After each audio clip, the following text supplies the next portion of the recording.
దేవుని నామకు స్తోత్రాలు. మీ అందరికీ వందనాలు. ప్రభు ఇచ్చిన గొప్ప అవకాశాన్ని బట్టి దేవునికి వందనాలు తెలియపరుస్తూ ఉన్నాను. ఈరోజు ప్రభు మనకు తెలియపరిచిన అంశం ఏమిటి అని అంటే భారము. ఆ యొక్క అంశం మనం చూసినట్లయితే ప్రతిరోజు కూడా అది జరిగే ఒక ప్రక్రియ. ప్రతిరోజు కూడా మనం అనుభవిస్తున్నది, ప్రతిరోజు కూడా మనం ఎదుర్కొంటున్నది భారము. మన కుటుంబపు సమస్యలు చూసినప్పుడు అవి ఎంతో భారంగా ఉంటున్నాయి. ఒకరి మనసు ఒకరికి అర్థం కావటం లేదు, ఒకరి ఆలోచనలు ఒకరికి అర్థం కావటం లేదు. కుటుంబంలో భార్యాభర్తల మధ్యన, తల్లిదండ్రులు పిల్లల మధ్యన, అలాగే సహోదరుల మధ్యన అనేకమైన తారతమ్యాలు ఉంటా ఉన్నాయి. ఒక కుటుంబాన్ని లీడ్ చేయడం అంటే, అందరితో సమాధానంగా ఉందాము అని అంటే అదంతా కూడా భారం అయిపోతున్న రోజుల్లో మనము ఉన్నాము. ప్రతిదీ కూడా ఒక పెద్ద భారంగా ఉన్నది.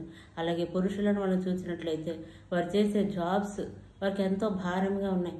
ఎవరినైనా మనం అడిగినట్లయితే నీ జాబ్ నీకు ఎలా ఉంది అంటే ఎవరు కూడా నాకు చాలా సంతోషంగా ఉంది, నేను ఎంతో సంతోషంగా నా ఉద్యోగం చేసుకుంటున్నాను, ఎప్పుడెప్పుడు నా జాబ్ చేసుకుందామని నేను ఎదురు చూస్తూ ఉంటాను అని ఎవరు చెప్పరు.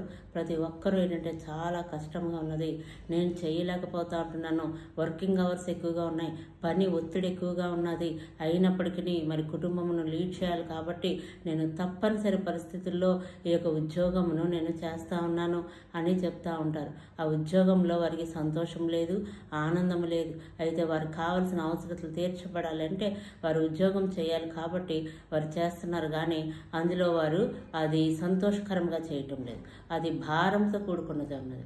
అలాగే స్త్రీలను మనం చూసినట్లయితే వారిని కనుక మీ ఇంట్లో పనులు అవే ఎలా చేయగలుగుతున్నారని కనుక అడిగినట్లయితే ఏ స్త్రీ కూడా నేను చాలా సంతోషం నాకు అని చెప్పేవారు చాలా తక్కువ మంది ఉంటారు. చాలామంది వారి అనారోగ్యాల కారణాల వలన, వారి యొక్క పరిస్థితుల వలన, మానసికమైన ఒత్తిళ్ల వలన ఈ పనులు చేయలేకపోతూ ఉంటున్నారు. కుటుంబంపు పనులు, ఇంట్లో పనులు చేయలేకపోతూ ఉంటున్నారు. పిల్లల్ని చక్కబెట్టుకోవడం చేయలేకపోతూ ఉంటున్నారు. అలా వారి ఒక ఆరోగ్యం సహకరించకపోవచ్చు, లేకపోతే వారు మానసిక ఒత్తిడి అయి ఉండవచ్చు, లేకపోతే వారికి పని భారం ఎక్కువగా ఉండవచ్చు. ఈ రకంగా మనం చూసినట్లయితే పనులు భారంగా ఉన్నాయి. ఇంట్లో పనులు చేసుకోవడము ఒక భారంగా ఉన్నది. అది రోజు ఉంటా ఉన్నది. ఈరోజు ఒకరోజు అనుకున్నది కాదు. ఒకరి బలము క్రింద ఉన్నట్లయితే, ఒకరి అధికారం క్రింద ఉన్నట్లయితే మన జీవితంలో అన్నీ కూడా ఎంతో భారంగా గడుస్తూ ఉంటాయి. మన ఇష్టము, మన యొక్క స్వాతంత్రము లేదు అని అనుకున్నట్లయితే మన జీవితం అంతా కూడా ఒక భారంతో గడుస్తూ ఉంటుంది. ఎందుకంటే అది మాకు స్వేచ్ఛ లేదు, మాకు స్వాతంత్రము లేదు, మాకు నచ్చినట్లుగా మేము ఉండలేని పరిస్థితి, మాకు నచ్చిన ఆహారము తినలేము, మాకు నచ్చినట్లుగా విశ్రాంతి తీసుకొనలేము. ఎందుకనగా మేము ఫలానా వారి అధికారం క్రింద ఉన్నాం, వారి బలము క్రింద మేము ఉన్నాము కాబట్టి మాకు నచ్చిన జీవితం మేము జీవించలేకపోతూ ఉంటున్నాం. స్వాతంత్రాలు లేవు, భారంగా మా జీవితాలు మేము వెళ్ళబుచ్చుతున్నామని వారు చెప్తూ ఉంటున్నారు. అలాగే మన పిల్లల్ని తీసుకున్నట్లయితే వారి స్టడీస్ మనం చూసినట్లయితే అవి కూడా ఎంతో భారంగా ఉన్నాయి. వారి స్టడీస్ కూడా వారికి పొద్దున్న వెళ్ళిపోతే రాత్రి వరకు చదువులు, ట్యూషన్స్, యాక్టివిటీస్, వారికి ఎంతో సిలబస్ అది ఫినిష్ చేయడం చాలా కష్టమైపోతున్నది. వాళ్ళు ర్యాంకులు తెచ్చుకోవాలని ఇంకా అదర్ యాక్టివిటీస్ ఇవన్నీ వారు చూస్తున్నప్పుడు వారి చదువు వారికి భారంగా ఉన్నది. అయ్యో నేను ఎంత చదవలేకపోతూ ఉంటున్నాను, నేను చాలా కష్టపడి చదవాల్సి వస్తూ ఉంటుంది, ఎంత చదివినా నాకు గుర్తుండట్లేదు, లేకపోతే ఎంత చదివినా ఈ సిలబస్ కంప్లీట్ అవ్వట్లేదు, నేను చాలా భారంగా ఈ చదువుతున్నవారు అనేవారు అనేకులు ఉండి ఉన్నారు. ఒకవేళ ఇవన్నీ సులువుగా ఉన్నవారు ఉండొచ్చేమో, ఒకవేళ నేను అలా లేను, నాకు అన్నీ సులువే ఇవన్నీ అని అనుకున్నవారు ఈ వాక్యం వింటున్నవారు ఉన్నారేమో. ఒకవేళ ఉన్నప్పటికీ వాళ్ళు 100కి ఒకరో ఇద్దరు ఉంటారు తప్ప మిగిలిన వారు అందరూ కూడా భారముగానే గడుపుతూ ఉన్నారు. భారంగానే సమస్తము ఈ యొక్క లోకమంతా కూడా నడిపించబడుతున్నది. ఈ భారం ఎక్కడి నుంచి వచ్చింది? ఈ భారం ఎక్కడి నుంచి వచ్చిందంటే ఆదాము అవ్వ కానించి ఈ భారము మనుషులపై, ఈ శాపము మోపబడిపోయింది. ఈ భారము మనం కూడా భరించవలసి వస్తూ ఉన్నది. వారి ద్వారా వచ్చిన పాపము మనకి భారముగా మారిపోయింది. మన పనులు మనకి భారముగా మారిపోయినాయి. ఈ భారంను తొలగించడానికి యేసు ప్రభువారు ఈ లోకమునకు జన్మించారు. ఈ లోకమునకు ఆయన జన్మించిన తర్వాత కూడా మనం ఇంకా కూడా ఈ భారమునే మోస్తూ ఉంటున్నాం. కారణం ఏమిటి అంటే ఎలా విడుదల పొందుకోవాలో తెలియదు, ఎలాగ దీని నుంచి బయటికి రావాలో తెలియదు. ప్రార్థనలు అయిపోతున్నాయి, ఉపవాసాలు అయిపోతున్నాయి, విడుదలైతే మాత్రం జరగటం లేదు. వారికి ఎలాగ బయటపడాలో తెలియటం లేదు. ఈరోజు ప్రభువు ఈ భారం కొరకు మనతో మాట్లాడినాయి ఉన్నారు. వాక్యం చూద్దాము. మత్తయి సువార్త 11వ అధ్యాయము 29వ వచనం 28వ వచనం నుంచి చూద్దాం. ప్రయాసపడి భారము మోసుకొనుచున్న సమస్త జనులారా నా యొద్దకు రండి, నేను మీకు విశ్రాంతి కలుగు చేతును. ఇటువంటి భారము మనపై ఉన్నదని యేసుప్రభు వారికి తెలుసు. ఎంత సంతోషం అండి! మనకి ఒక భారం మనం మోసుకొని వెళ్తున్నామని దేవుడికి తెలుసు. మనం ఏమనుకుంటాం, నాకు ఇల్లు కావాలి, నాకు ఉద్యోగం కావాలి, నాకు వివాహం కావాలి, పిల్లలు కావాలి, ప్రమోషన్లు కావాలని ఇవే మనం అడుగుతున్నాం. కానీ ప్రభువా, నా భారంని తీసేయను ఆయన, ఈ భారం నేను మోయలేకపోతున్నాను, ఎంతో ఇబ్బంది పడిపోతున్నాను ప్రభువా, ఈ యొక్క పనులు వీటి వలన నేను ఎంతో నలిగిపోతున్నాను ప్రభువా, నా భారం తీవా ప్రభువా అని మనము అడుగుటలేదు. మనం ఏమనుకుంటాం అంటే ఇదంతా కామన్, అందరూ చేస్తున్నారు, అందరూ చెయ్యవలసినదే, ఇష్టమైనా కష్టమైనా చేసి తీరాల్సిందే, ఇంక దీనికి విడుదల లేదు అనేటట్లుగా మానవుని యొక్క మైండ్ సెట్ ఫిక్స్ అయిపోయి ఉన్నది. దీని నుంచి ఇంకా విడిపించబడలేమని ఈ లోక విషయాలు మనం అడుగుతూ ఉంటాం, చదువుల కోసం అడుగుతూ ఉంటాము, ఈ లోకంలో ఉన్న పరిస్థితుల కోసం మనం అడుగుతూ ఉన్నాము. కానీ ఈ యొక్క భారంతో మనం చేస్తున్నాము అనే గ్రహింపు లేని వారముగా ఉన్నాం. ఒకవేళ భారముగా ఉన్నదని మనకు తెలిసినా మనం ఇంకేం చేయలేని పరిస్థితి. పిల్లలు సాయం చేయరండి, తల్లిదండ్రులు సాయం చేయరండి, అన్నదమ్ములు సాయం చేయరండి అని ఈ భారమును మనం ఏం చేస్తున్నామంటే పలానా వాళ్ళు ఎవరో చేస్తారేమో అని ఎక్స్పెక్ట్ చేస్తున్నాం. వారు చేయట్లేదు కాబట్టి నేను భారం భరిస్తున్నాను అని అనుకుంటున్నాం. వాళ్ళే కనుక నాకు సహాయం చేసినట్లయితే నాకు ఇంత ఇబ్బంది ఉండేది కాదు. పలానా వాళ్ళు వచ్చి నాకు ఇంట్లో పనులు కనుక నాకు చేసి ఉన్నట్లయితే నా భారము తగ్గిపోను.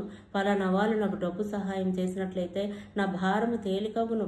వాళ్ళెవరూ నాకు సహాయం చేయలేదు కాబట్టి నేను ఈ భారమును భరిస్తున్నాను అని మనం ఏం చేస్తున్నామంటే ఈ భారము ఎవరో మనుషుల ద్వారా తీర్చబడుతుందని మనము చూస్తున్నాము. అది జరగకపోయినప్పుడు వాళ్ళ వలన అవ్వలేదు, వీళ్ళ వలన అవ్వలేదని వాళ్ళ మీద మన ద్వేషము కోపము పెంచుకుంటా ఈ భారం ఇంకింతే, ఈ జీవితం ఇంతే, ఈ తలరాతి ఇంతే అనుకునేటట్లుగా మనం జీవిస్తూ ఉంటున్నాం. అయితే వాక్యం ఏం సెలవిస్తుందంటే ప్రయాసపడి భారము మోసుకొనుచున్న సమస్త జనులారా. ప్రభు ఎంత చక్కగా మాట్లాడి ఉన్నారండి. మీరు భారము ఎంతో ప్రయాసతో మీరు మోస్తూ ఉంటున్నారని నాకు తెలుసు అని ప్రభు చెప్తూ ఉంటున్నారు. మీరు ఎంతో ప్రయాసపడుతున్నారు. మీ జీవితాలు జీవించడం, ఒక జీవించడం ప్రయాస అయిపోయింది. ఇప్పుడున్న రోజుల్లో ఎవరు సంతోషకరంగా జీవించట్లేదు. ప్రతి ఒక్కరు ప్రయాసతో జీవిస్తున్నారు. ఎప్పుడు ఈ జీవితం చాలిద్దామా అనేటట్లుగా జీవిస్తూ ఉంటున్నారు. సంతోషంతో ఆనందంతో జీవించేవారు చాలా కొద్దిమంది ఉన్నారు. చాలా అనేకులు ఏం చేస్తున్నారంటే భారంతో ఈ జీవితంను జీవిస్తూ ఉంటున్నారు. అందుకే ప్రభు మన యొక్క ఉద్యోగాల కోసం, పెళ్ళిళ్ళ కోసం, ఇల్లుల కోసం మాట్లాడలేదు, కానీ ఆయన మన భారాల కోసం మాట్లాడి ఉన్నారు. ఒకవేళ అవే మనం తీసుకుందాం, అవి కూడా మనకి ఈ లోకంలో అవసరమే కదండి, అవి కూడా అవసరమే. కాబట్టి ఒకవేళ అదే తీసుకుందాం, పెళ్ళి అనుకుందాం, ఇల్లు అనుకుందాం, అవి కూడా భారమేగా. అవి కూడా చెయ్యాలంటే భారమే, అవి కూడా కట్టుకోవాలంటే భారమే. ఏ భారమునైనప్పటికీ దేవుడు ఏం చెప్తున్నాడు, అది మీకు భారముగా ఉన్నదా, నా యొద్దకు రండి. ప్రయాసపడి భారం మోసుకొంచున్న సమస్త జనులారా నా యొద్దకు రండి, నేను మీకు విశ్రాంతి కలుగు చేస్తాను. ఎవరిస్తారండి మనకి విశ్రాంతి? కన్న తల్లిదండ్రులు విశ్రాంతిని ఇవ్వగలరా? కన్న బిడ్డలు విశ్రాంతిని ఇవ్వగలరా? లేకపోతే మన బంధువులు, నమ్ముకున్న వారు విశ్రాంతిని ఇవ్వగలరా? ఉద్యోగము విశ్రాంతిని ఇస్తుందా? ఒక హై పొజిషన్ విశ్రాంతిని ఇస్తుందా? ఒక మంచి పదవి మనకి విశ్రాంతిని, రెస్ట్ని ఇస్తుందా? ఈ లోకము ఇవ్వలేదు. ఈ లోకము విశ్రాంతిని ఇవ్వలేదు. అందుకే దేవుడు ఏం చెప్తున్నాడంటే మీరెంతో ప్రయాసతో భారము మోసుకుంటున్నారని నాకు తెలుసు. అయితే మీరు నా ఎద్దుకు వచ్చేయండి. నా ఎద్దుకు వచ్చేస్తే నేను మీకు విశ్రాంతిని ఇస్తాను. భారం నాకు ఆపోజిట్ విశ్రాంతి, నెమ్మది. ఒకటి భారం, ఇంకొకటి విశ్రాంతి. అంటే భారముతో ఉన్నవారికి ఏమి ఉండదు అంటే విశ్రాంతి ఉండదు, వారికి నెమ్మది ఉండదు, వారికి సమాధానం ఉండదు, వారికి ప్రశాంతత ఉండదు. వారికి నిత్యము భారము మోస్తూ ఉంటుంటారు. ఎవరైనా ఒక బరువు మోస్తున్నారనుకోండి, వెంటనే మనం వెళ్ళి వాళ్ళ చేతిలో బరువు మనం అందుకున్నాం అనుకోండి, వాళ్ళకి ఎలా ఉంటుంది? ప్రాణంకు నెమ్మది కలుగుతుంది, విశ్రాంతి కలుగుతుంది. ఆ చేతి బరువు తొలగించబడినప్పుడు వారి చేతులకు సమాధానం, నెమ్మది కలుగుతూ ఉంటుంది. అమ్మయ్య, నా చేతులు ఇప్పుడు ఫ్రీ అయినాయి, ఇప్పుడు దాకా నేను బరువు మోసాను, పలానా వాళ్ళు నా బరువు తీసుకున్నారు, ఇప్పుడు నా చేతులు ఫ్రీ అయిపోయినాయి, ఆ బరువు నుంచి నేను విడుదల పొందుకున్నానని మనం అనుకుంటూ ఉంటాం. అలాగే ప్రభు ఏం చెప్తున్నారంటే మీ జీవితము ఎంతో భారంతో ఉన్నది కదా, ఈ భారంతో ఉన్నది నాకు ఇచ్చేయండి, నేను మీకు విశ్రాంతినిస్తాను. ప్రభువుకి ఎలా ఇవ్వగలమండి మనం భారంను? ఎలా ఇస్తాం? ఆయన ఎలా తీసుకుంటారు మన దగ్గరికి? ఆయన మన దగ్గరికి వస్తారా? వచ్చి మనల్ని నీ భారం ఇది అని చెప్పి తీసుకుంటారా? ఎలా తీసుకుంటారు? ఎలా తీసుకుంటారంటే హన్నా గురించి మనము చూద్దాం. 1 సమూయేలు 1వ అధ్యాయము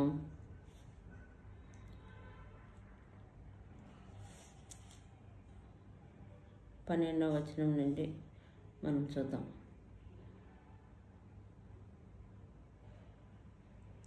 11వ వచనం నుండి మనం చూద్దాము.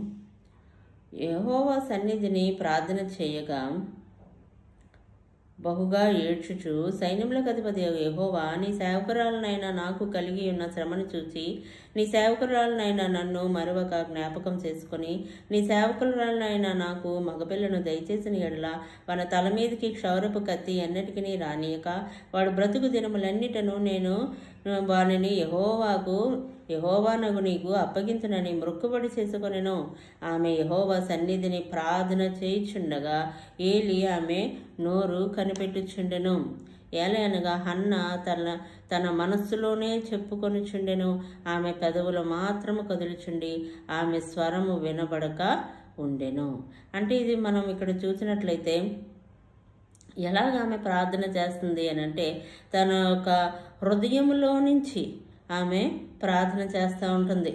ఆమె హృదయంలో నుంచి ఆమె ప్రార్థన చేస్తూ ఉంటుంది. ఆమె హృదయమును అక్కడ కుమ్మరిస్తూ ఉంటుంది. ఆమె హృదయమును కుమ్మరిస్తూ ఉంటుంది. ఆమె మనోదుఖము గలదాయి ఉన్నది. ఆమె ఎలా చేస్తుందన్నమాట? హృదయమును కుమ్మరిస్తుంది దేవుని సన్నిధిలో.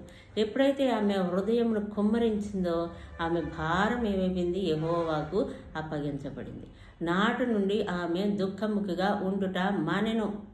అంటే ఆమె దుఃఖము అంతా కూడా నివారణ పొందుకున్నది.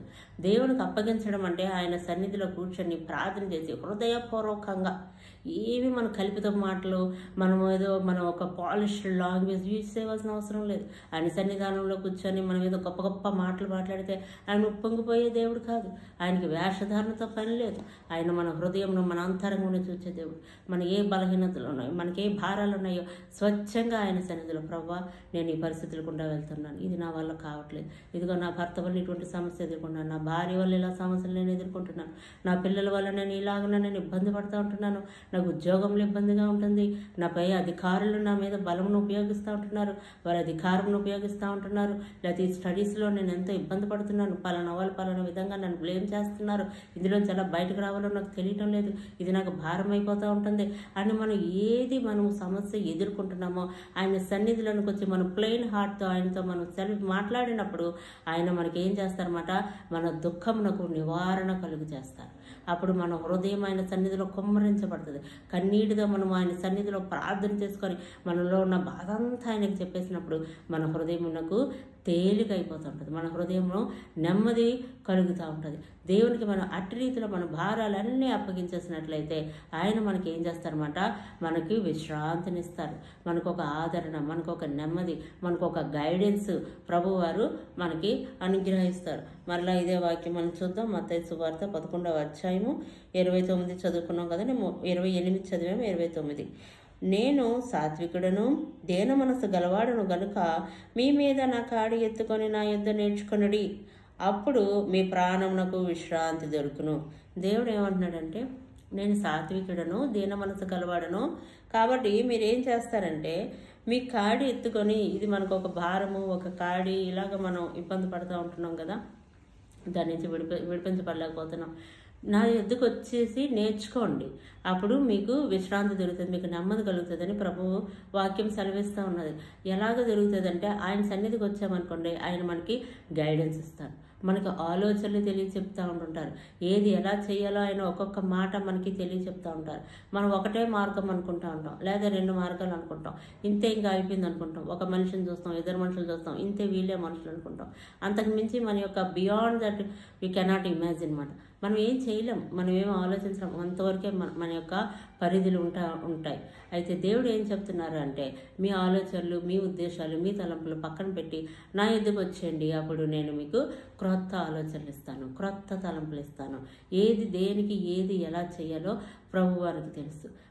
మనం అనుకున్నట్లుగా ఆయన కాదు. ఆయన విధానాలు వేరు.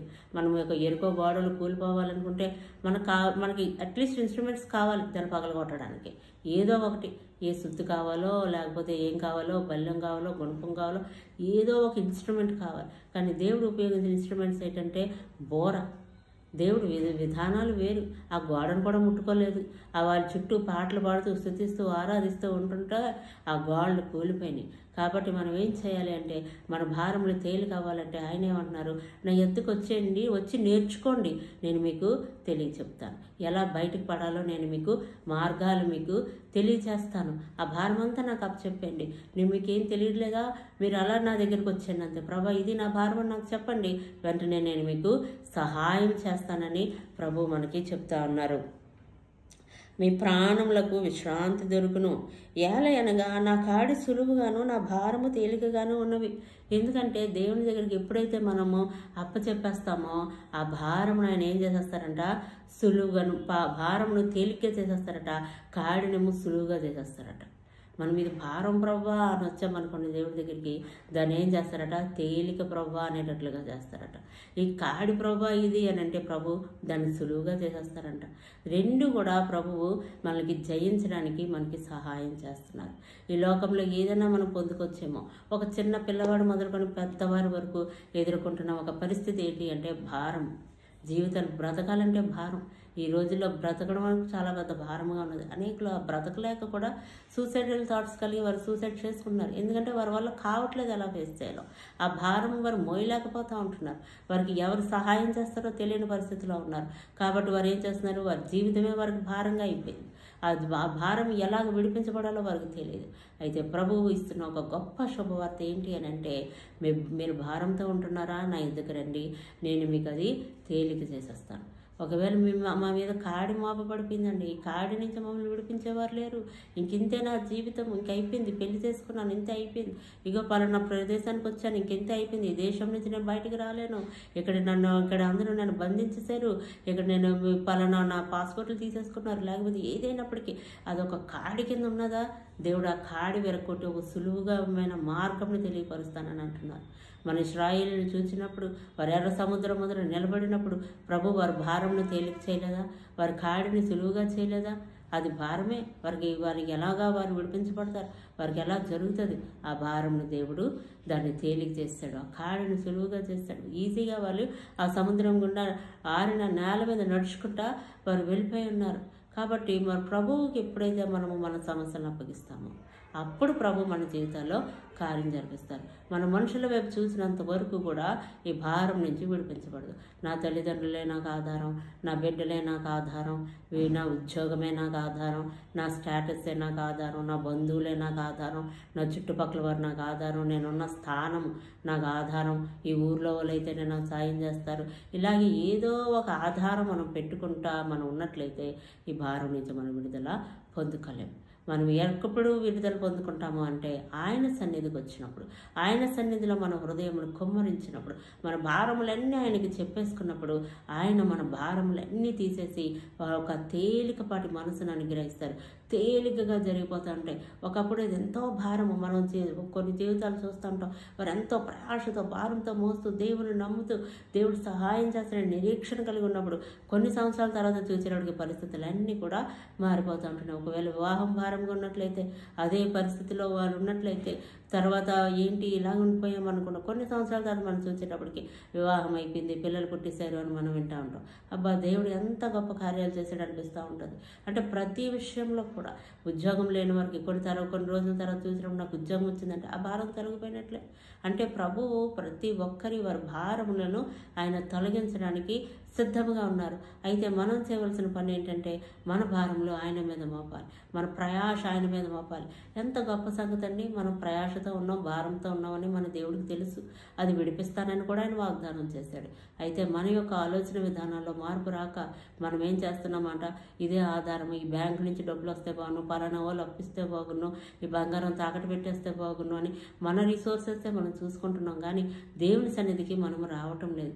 ప్రభువా నాకు ధనమును అనుగ్రహించండి ప్రభా, నాకు ఈ పరిస్థితుల నుంచి విడిపించండి, నేను ఇబ్బందులు పడిపోతా ఉన్నాను అని ఆయన కనుక మనం అడిగినట్లయితే ఆయన మన భారములన్నిటినీ తొలగించే దేవుడే అన్నాడు. దేవుడు ఇచ్చిన ఈ వాక్యము మన జీవితంలో అనుభవపూర్వకంగా మనం అనుభవించి అనేకులకు సాక్షార్థమే మనం నిలిచుదుం గాక. దేవుడిచ్చిన వాక్యం దీవించబడును గాక. ఆమేన్.